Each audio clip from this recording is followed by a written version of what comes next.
Olá, sejam muito bem-vindos a mais um estudo promovido pelo Centro Espírita Bezerra de Menezes, o Apóstolo do Bem. Hoje nós vamos falar sobre o tema herdeiros, refletindo sobre uma passagem na carta de Paulo aos Romanos, comentada por Emmanuel no livro Vinha de Luz. Antes de iniciarmos o estudo, nós vamos cantar a música Herança, que escrevemos há algum tempo refletindo sobre este tema, e então fazermos a prece para iniciarmos.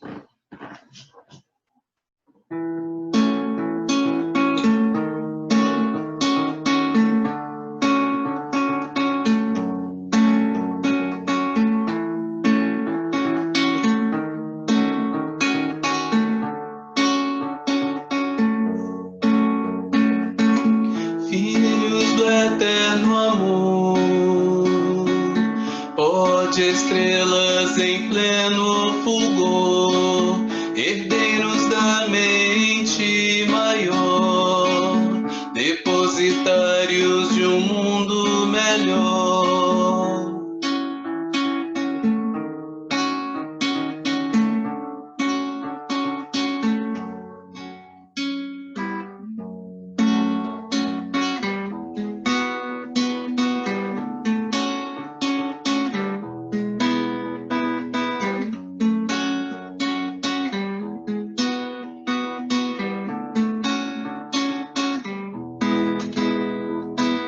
Do princípio nada sabemos, Deus, Espírito e matéria, no universo em que vivemos, o pensamento reverbera.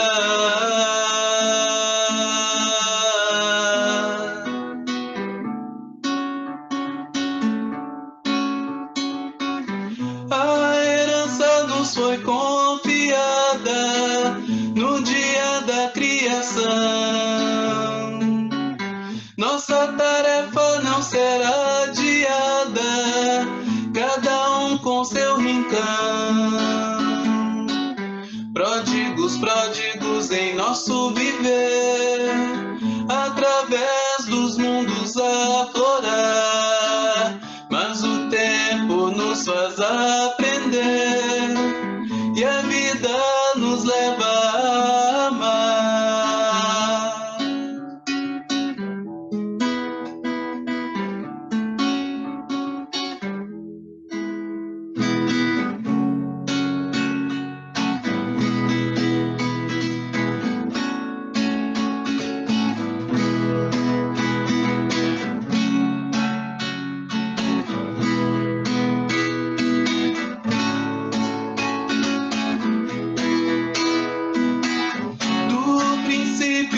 Nada sabemos, Deus, Espírito e matéria, no universo em que vivemos, o pensamento reverbera.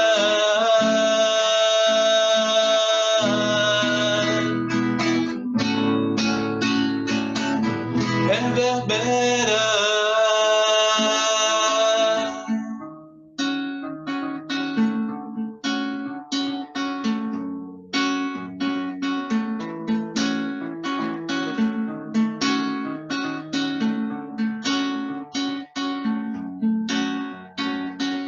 Retornaremos ao amor do Pai, fazendo jus à nossa herança.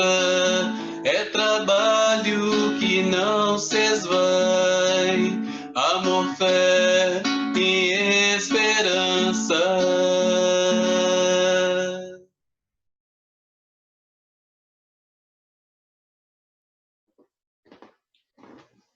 Senhor Jesus, queridos amigos espirituais, equipe de Bezerra de Menezes, nós agradecemos por mais esta oportunidade bendita de estarmos aqui reunidos em Teu nome para este momento de estudo, de reflexão, para este momento de angariarmos novas sintonias e de iniciarmos a semana pensando em Teu Evangelho, pensando em Teus ensinamentos, Muito obrigado, Senhor Jesus. E que o seu amor possa se estender por todo este planeta, acalentando encarnados e desencarnados em suas dores morais e físicas. Sê conosco, hoje, agora e sempre, que assim seja. Então, hoje nós vamos refletir sobre esta passagem de Paulo aos Romanos, no capítulo 8, versículo 17, comentada por Emmanuel no livro Vinha de Luz. E se nós somos filhos, somos logo herdeiros também, herdeiros de Deus e co-herdeiros do Cristo. Emmanuel, então, aponta para nós. Incompreensivelmente, muitas escolas religiosas, através de seus expositores, relegam o homem à esfera de miserabilidade absoluta. Púlpitos, tribunas, praças, livros e jornais estão repletos de tremendas acusações. Os filhos da terra são categorizados à conta de réus da pena última. Então vejam só que interessante o que Emmanuel coloca para nós, refletindo sobre aquelas palavras de Paulo, porque desde muito tempo nós temos realmente ouvido esse tipo de coisa, inclusive a teoria de que Deus teria criado os anjos desde todos sempre perfeitos para colaborar na sua obra divina, e nós, como seres humanos, tendo sido criados sujeitos ao mal e, portanto, extremamente inferiores em tudo aquilo que Deus criou e sujeitos, obviamente, a todas as vicissitudes sem quaisquer possibilidades de crescimento, sem possibilidades de felicidade, sem possibilidades de contribuir realmente com aquilo que Deus criou no universo. Inclusive, não nos vendo como filhos, como criaturas, como parte desta criação maravilhosa que é o universo. E é tão apenas quando Jesus, na oração dominical do Pai Nosso, começa a oração exatamente com esta frase do Pai Nosso, é que finalmente nós tivemos a oportunidade de começarmos a refletir sobre isso. E mesmo assim, muitas vezes nós nos esquecemos de que somos filhos. Pelas nossas próprias imperfeições, pelas tristezas que se nos acometem, pela depressão ou por quaisquer outros empecilhos que colocam esta venda em nossos olhos, nos impedindo de ver a realidade como ela é, de sermos filhos. E é só então quando Jesus diz Pai Nosso, é que ele nos coloca para refletir ante a verdade absoluta de que o Pai, Deus, é Pai de todos nós, dele inclusive. Ao longo dos séculos após a vinda de Jesus, as próprias tribunas religiosas colocaram Jesus como único filho de Deus. E nós outros, à conta de miseráveis no mundo, como nada. E isso impõe ou impunha sobre nós um peso muito grande, uma tristeza muito grande, uma desolação muito grande. Mas isso não corresponde à realidade, isso não corresponde à verdade. E é por isso mesmo também que Jesus, em suas palavras infinitamente sábias, nos disse que ele é o caminho, a verdade e a vida. E que ninguém vem ao Pai senão por mim, ou seja, ninguém vai ao Pai a não ser por este caminho, por esta verdade e pela vivência do Evangelho. Mas para chegarmos a esse ponto, nós primeiro precisamos nos reconhecer e nos colocarmos no nosso devido lugar. Com humildade, claro, mas a humildade pressupõe nós sabermos o nosso devido lugar no universo. E o nosso devido lugar no universo é como filhos de Deus, irmãos de Jesus, irmãos também de todos aqueles espíritos da comunidade de espíritos puras e eleitos por Deus, conforme as palavras de Emmanuel no livro A Caminho da Luz, que já estão há muitas eras co-criando em plano maior com Deus. Mas nós somos irmãos e chegaremos em algum momento neste mesmo patamar, dependendo, claro, do esforço de cada um de nós na vivência do Evangelho e na nossa transformação moral. Então, Emmanuel coloca para nós que é incompreensível nós sermos relegados à esfera de miserabilidade absoluta.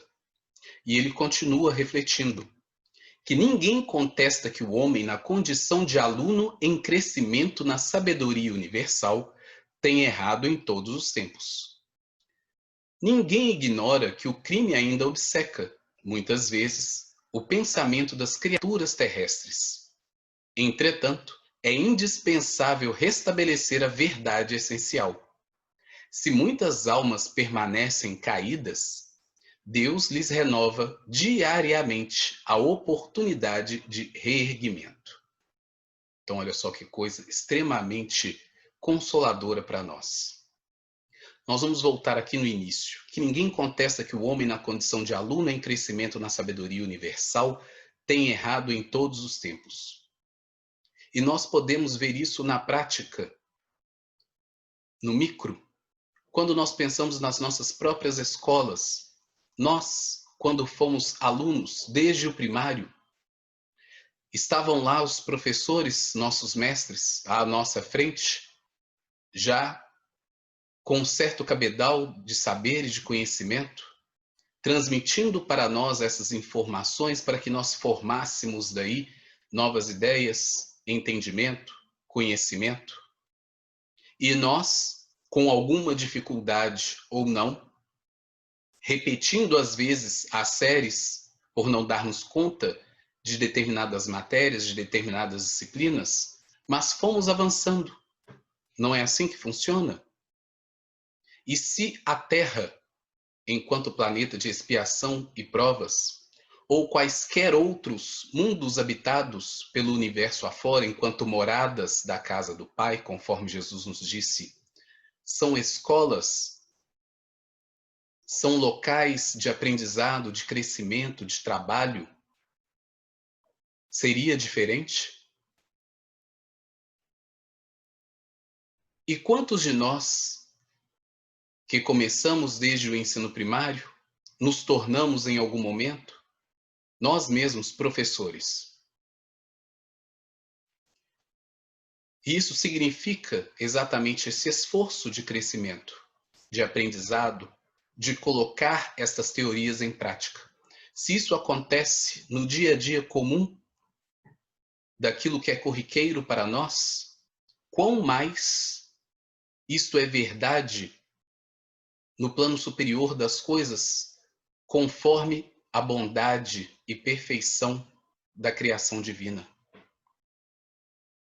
E aí Emmanuel coloca então para nós, se muitas almas permanecem caídas, Deus lhes renova diariamente a oportunidade de reerguimento. E nós então lembramos com muita clareza, como se ecoasse em nossa mente, Jesus nos falando que o Pai trabalha até hoje. E eu também. Então, olha só. É o trabalho incessante de Deus para a manutenção da harmonia universal, diariamente, onde quer que nós estejamos, em que planeta nós estejamos. Deus nos renova sempre, todos os dias, porque é Pai amoroso, é Pai perfeito, nosso Pai. Além disso, continua Emmanuel para nós, o Evangelho é o roteiro do otimismo divino. Paulo, em sua Epístola aos Romanos, confere aos homens com justiça o título de herdeiros do Pai e co-herdeiros de Jesus. Então vejamos, o Evangelho é o roteiro do otimismo divino. E a própria palavra Evangelho não significa boa nova, boas notícias? E não foi exatamente o Cristo a vir nos trazer estas boas notícias, essas boas novas? Não poderia ser diferente. E nós não podemos nos sentir diferentes, ainda que as adversidades do caminho nos façam tropeçar e cair. No parágrafo anterior, vimos Emmanuel nos dizendo que Deus nos renova diariamente para as novas oportunidades. As novas oportunidades na própria encarnação em que estamos, a renovação através das inúmeras reencarnações que podemos ter, até que consigamos nos depurar. Porque este é o único caminho: crescimento, depuração, trabalho e felicidade. Então, realmente, é necessário que o Evangelho seja roteiro de otimismo divino. Ele é roteiro de otimismo divino. É o que Jesus veio nos ensinar. E aí, a lembrança, então, que Paulo, como sempre muito inspirado e completamente integrado no Evangelho, no entendimento do Evangelho de Jesus, compreendendo que nós somos herdeiros, herdeiros do Pai, que é Deus, e co-herdeiros de Jesus, porque somos irmãos. E podemos então imaginar que Paulo, fazendo essa reflexão, lembrando-se de todas aquelas passagens e parábolas que Jesus nos deixou, fazendo estas referências, que são atemporais, que nos servem de aprendizado para sempre. Como, por exemplo, a parábola do filho pródigo, em que Jesus então propõe aquele filho, como nós lembramos na parábola, que pede a sua parte da herança e sai pelo mundo, gastando todas as possibilidades e recursos, até perceber que tinha gastado tudo de maneira frívola, e percebe então que na casa de seu pai ele tinha tudo a seu dispor. Naquele momento em que ele estava ali, comendo junto dos porcos. E ele lembra que o pai tinha em fartura tudo em sua casa. E ele faz então este caminho de volta. Esta parábola então que nos coloca aí diversos pensamentos, diversas formas de entendermos, mas esta linha central que mostra esta nossa realidade de filhos que esquecemos de tudo aquilo que o nosso Pai oferece gratuitamente. E nós, então, por conta ainda de nossa ignorância, por conta das nossas imperfeições, gastamos todas essas possibilidades. Mas ao invés de nos acreditarmos irremediavelmente perdidos, sempre temos a oportunidade de lembrar que o Pai oferece sempre oportunidades. E eis que então nos voltamos para Ele como filho pródigo. E na parábola, lembramos então de Jesus nos contando a felicidade que o Pai sente quando vê este filho que estava perdido, retorna ao seu seio e faz uma grande festa. Então, isso também somos nós, neste processo de crescimento.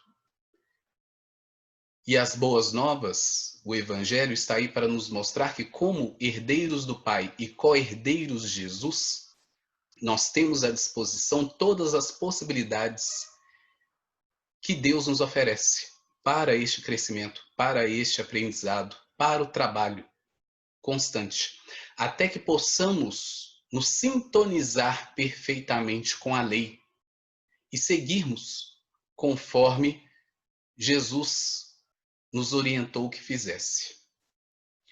O próprio Paulo, em outra passagem, diz para nós que estamos cercados de uma tão grande nuvem de testemunhas, mas que é importante nós deixarmos todo o embaraço e o pecado que nos rodeia tão de perto e corrermos com paciência para a carreira que nos está proposta. Então, olha só, mais uma vez, de maneira muito lúcida, Paulo refletindo sobre o Evangelho, refletindo sobre as palavras de Jesus, nos falando que nós temos uma carreira para seguir, ou seja, nós temos um propósito, nós temos um caminho estabelecido pelo Pai. E como filhos, nós precisamos ignorar tudo aquilo que nos impede. A nuvem de testemunhas que está ao nosso redor, sejam essas testemunhas de encarnados ou desencarnados, deixarmos todo o pecado que nos rodeia, ou seja, todos os erros, todos os equívocos, todas as quedas, para termos perseverança, para termos paciência, mas não pararmos de caminhar. Emmanuel continua então refletindo conosco. Por que razão se dilataria a paciência do céu para conosco, se nós, os trabalhadores encarnados e desencarnados da terra, não passássemos de seres desventurados e inúteis? Seria justa a renovação do ensejo de aprimoramento a criaturas irremediavelmente malditas? Então, olha só, Emmanuel coloca para nós uma proposição lógica. Além do otimismo que o Evangelho vem nos trazer, é importante nós não deixarmos de lado a parte também que nos diz a inteligência. A doutrina dos espíritos tem um tríplice aspecto, que é a filosofia, que é a ciência e que é a religião. E a filosofia nos ensina a fazer as perguntas corretas. E tanto as perguntas quanto as respostas precisam ter lógica, precisam ter fundamento. É assim que Kardec, inclusive, nos ensinou muito bem, através do Livro dos Espíritos, como primeira obra da doutrina espírita, sendo a obra de cunho filosófico que a nossa doutrina oferece. Então, Emmanuel, seguindo a lógica e nos alertando à inteligência, faz esta proposição. Por que isso tudo? Seria justo se nós estivéssemos irremediavelmente malditos? Não, isso não seria lógico de forma alguma. Deus não perde tempo em nada. E ele fala, então, de maneira muito tranquila para nós, sobre a paciência do céu para conosco. Olha só que coisa interessante. Erramos, tombamos, caímos, mas a paciência do céu para conosco é infinita, perfeita. Porque a lei já sabe do nosso destino. Deus nos criou para as grandes coisas. Mas para isso, ele nos coloca nas experiências que nos permitam crescer através do nosso próprio esforço, através do nosso próprio mérito. Então, se nós, os trabalhadores encarnados e desencarnados da Terra, não passássemos de seres desventurados e inúteis. Então, olha só, de maneira alguma somos desventurados e muito menos inúteis. Deus não criou nada de inútil no universo. A inutilidade não é algo que exista na obra divina. Nós, por outro lado, muitas vezes nos fazemos temporariamente inúteis, porque não queremos crescer, não queremos progredir, não queremos melhorar. Mas a própria lei tem os seus mecanismos para nos impulsionar, seja através da prova, seja através da expiação. E as reencarnações sucessivas estão aí exatamente para nos possibilitar isso. mas é mais uma prova da paciência do céu para conosco. André Luiz, no livro Evolução em Dois Mundos, logo no início do livro fala para nós sobre a cocriação. A cocriação em plano maior e em plano menor, colocando para nós que todos nós somos co-criadores com Deus. Paulo, neste estudo, refletindo, fala para nós em sermos co-herdeiros do Cristo. E André Luiz, então, nos traz a figura dos co-criadores com Deus. Porque só Deus cria para todo sempre. Nós co-criamos com Ele. Através das nossas possibilidades e na proporção das nossas possibilidades. A Jesus e os espíritos do grau de evolução de Jesus, criando ou co-criando com Deus mundos, estrelas, galáxias.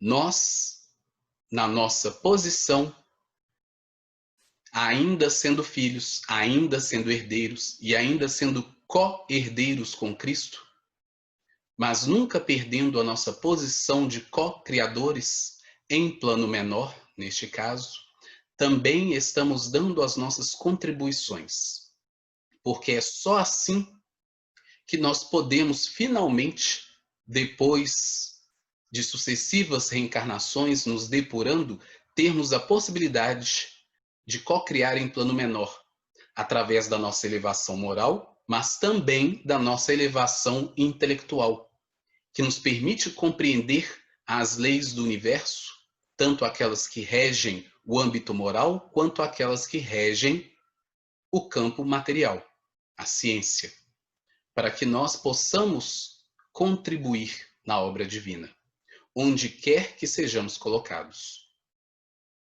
E quando nós paramos para poder pensar que nós já somos co-criadores, ainda que em plano menor, com Deus, mas que um dia seremos também co-criadores em plano maior, contribuindo para com a evolução de outros espíritos, co-criando planetas, estrelas, sistemas solares, galáxias, a sensação de alegria, de esperança, nos renovam imensamente.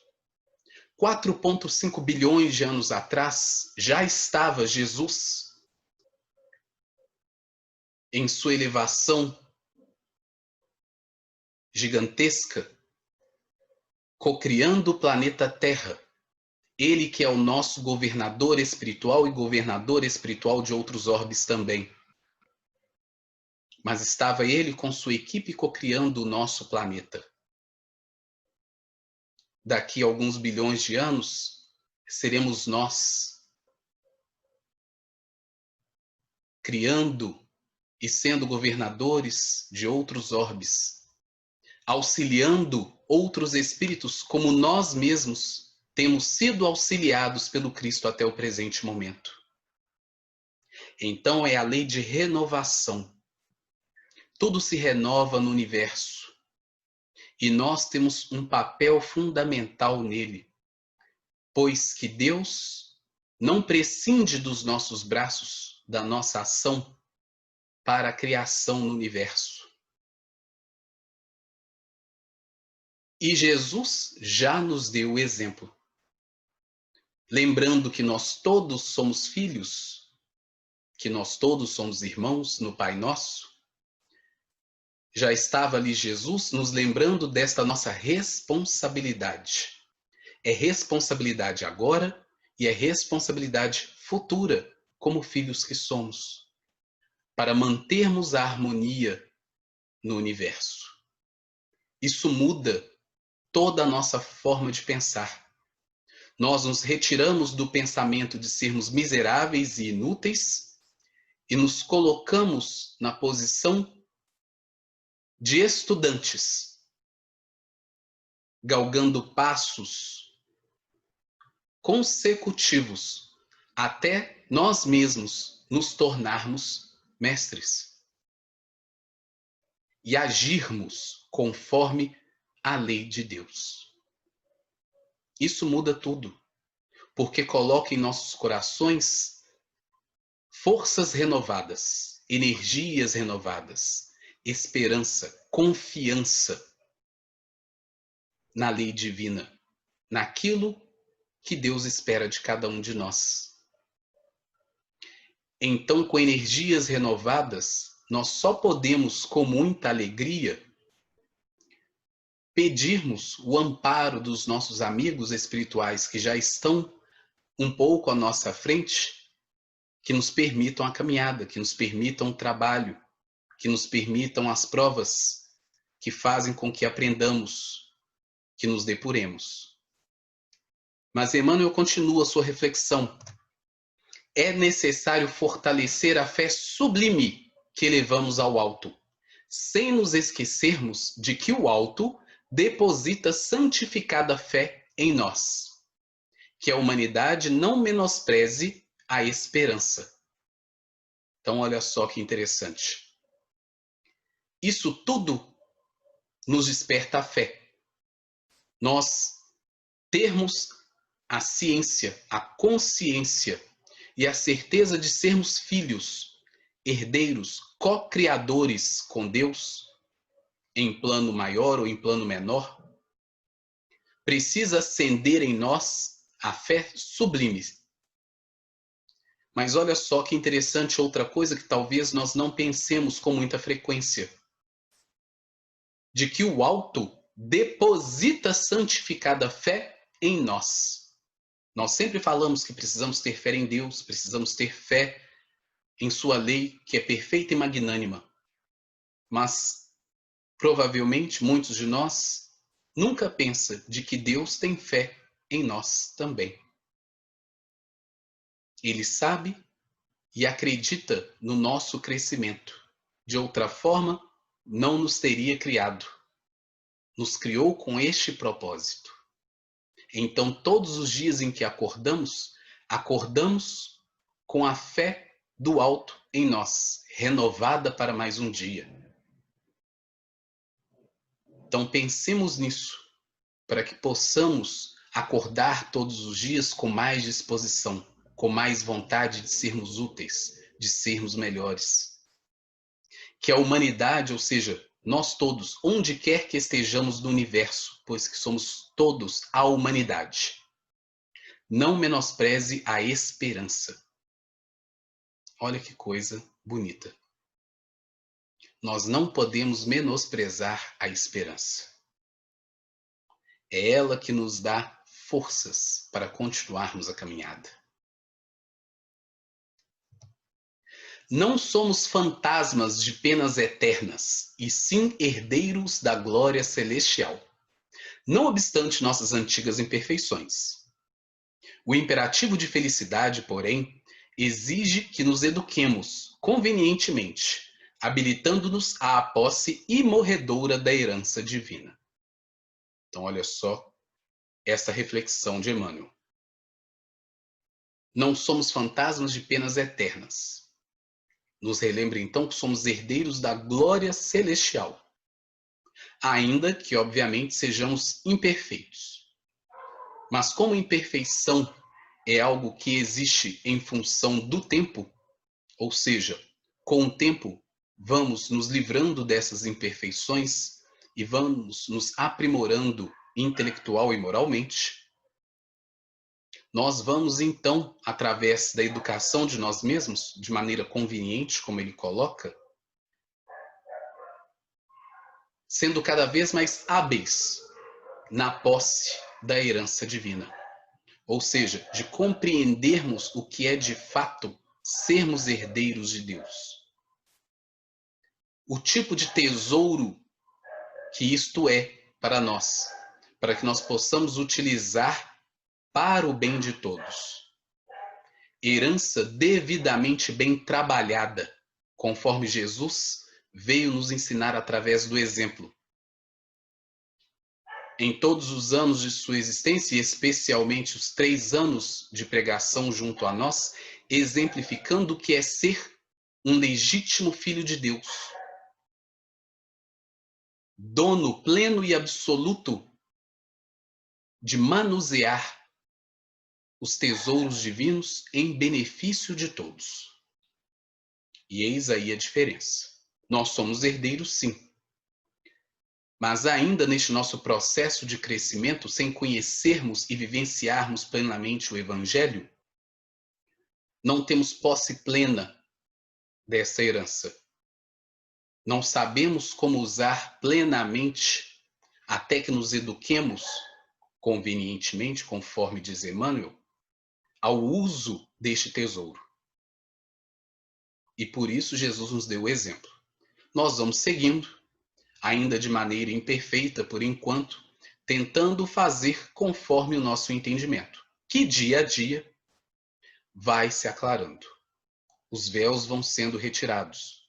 E eis a importância da doutrina espírita em nossas vidas, retirando estes véus, nos possibilitando ver com mais clareza do que se trata esta herança. Quais são os recursos que nós temos à nossa disposição para crescermos. E uma das coisas, talvez das mais importantes neste processo de aprendizado e de conhecimento, é o que está no próprio Livro dos Espíritos, que nos é recomendado sobre o conhece-te a ti mesmo, que nos possibilita, então, vermos tudo aquilo que nós somos,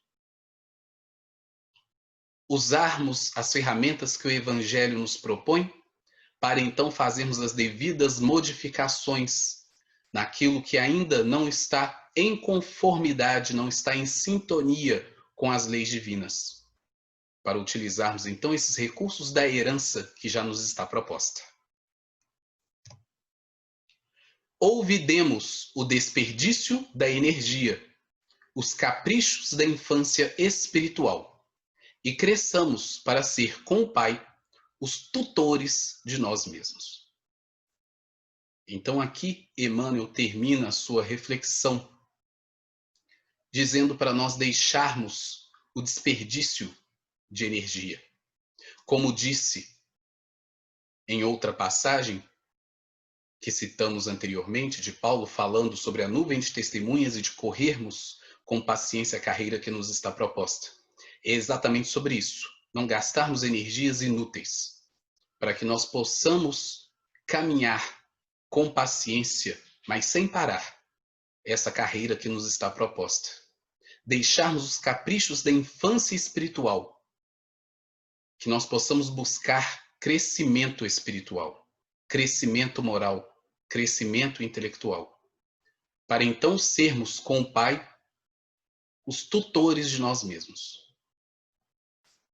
Ou seja, buscarmos experiências que nos façam crescer e aprender cada vez mais, com uma consciência renovada de sermos filhos, da responsabilidade que temos em relação a isso, mas que isso também, ao mesmo tempo, nos renove sempre a esperança nos nossos corações, que tenhamos fé de que o caminho nos está proposto e de que nós temos condições, de que nós temos possibilidades de crescer, de que Deus renova todos os dias as nossas possibilidades, de que o céu, alguns dias muito azul e bonito, com o sol brilhando, nos favorece a vida. E mesmo quando o dia está chuvoso, nublado, que nós não nos esqueçamos de que isso é temporário. Acima das nuvens, o céu, o sol sobre nós, continua sempre brilhando. De que nós sempre temos um caminho à nossa frente. De que Deus nunca nos desampara, porque somos filhos. E de que Ele nos ama a todos igualmente, imensamente, perfeitamente. Que Jesus nos abençoe, nos possibilite reflexões acerca disso, que essas reflexões se tornem verdades em nossos corações, que essas reflexões nos possibilitem termos forças todos os dias para agradecermos pelo sol que nos ilumina, pelo ar que respiramos, pelos odores das flores, pela possibilidade de sorrir e de cantar, pela possibilidade de te dizer eu te amo, pela possibilidade de abraçar, pela prece que podemos fazer, elevando os nossos pensamentos, buscando a Deus, o nosso Pai, em nossos corações. Como diz Alta de Souza na psicografia de Chico Xavier, em Mensagem Fraterna, que possamos volver ao nosso templo interno e abandonado, a mais alta de todas as capelas, para que as respostas mais lúcidas e belas possam nos fazer alegres e deslumbrados. Possamos ouvir os nossos corações em cada prece, agradecendo a todo instante por sermos filhos e pelo nosso irmão Jesus ter nos ensinado o Evangelho. Abençoe, Senhor Jesus, a cada lar, não apenas os lares que agora nos ouvem. Abençoe também aqueles lares que ainda não creem em Ti, pois, sobretudo, são os que mais precisam do Teu amor. Todos aqueles que sentem dores no corpo e no espírito, pelos doentes do corpo e da alma. Muitas vezes somos nós mesmos. Mas o Teu amor e o amor que possamos delegar e espalhar em torno de nós é a cura de todos os males na terra. Muito obrigado, Senhor Jesus, por podermos servir, de alguma forma sermos úteis, de podermos crescer. Sê conosco, mas dá-nos, Senhor, forças antes para estarmos contigo, hoje, agora e sempre. Que assim seja. Graças a Deus.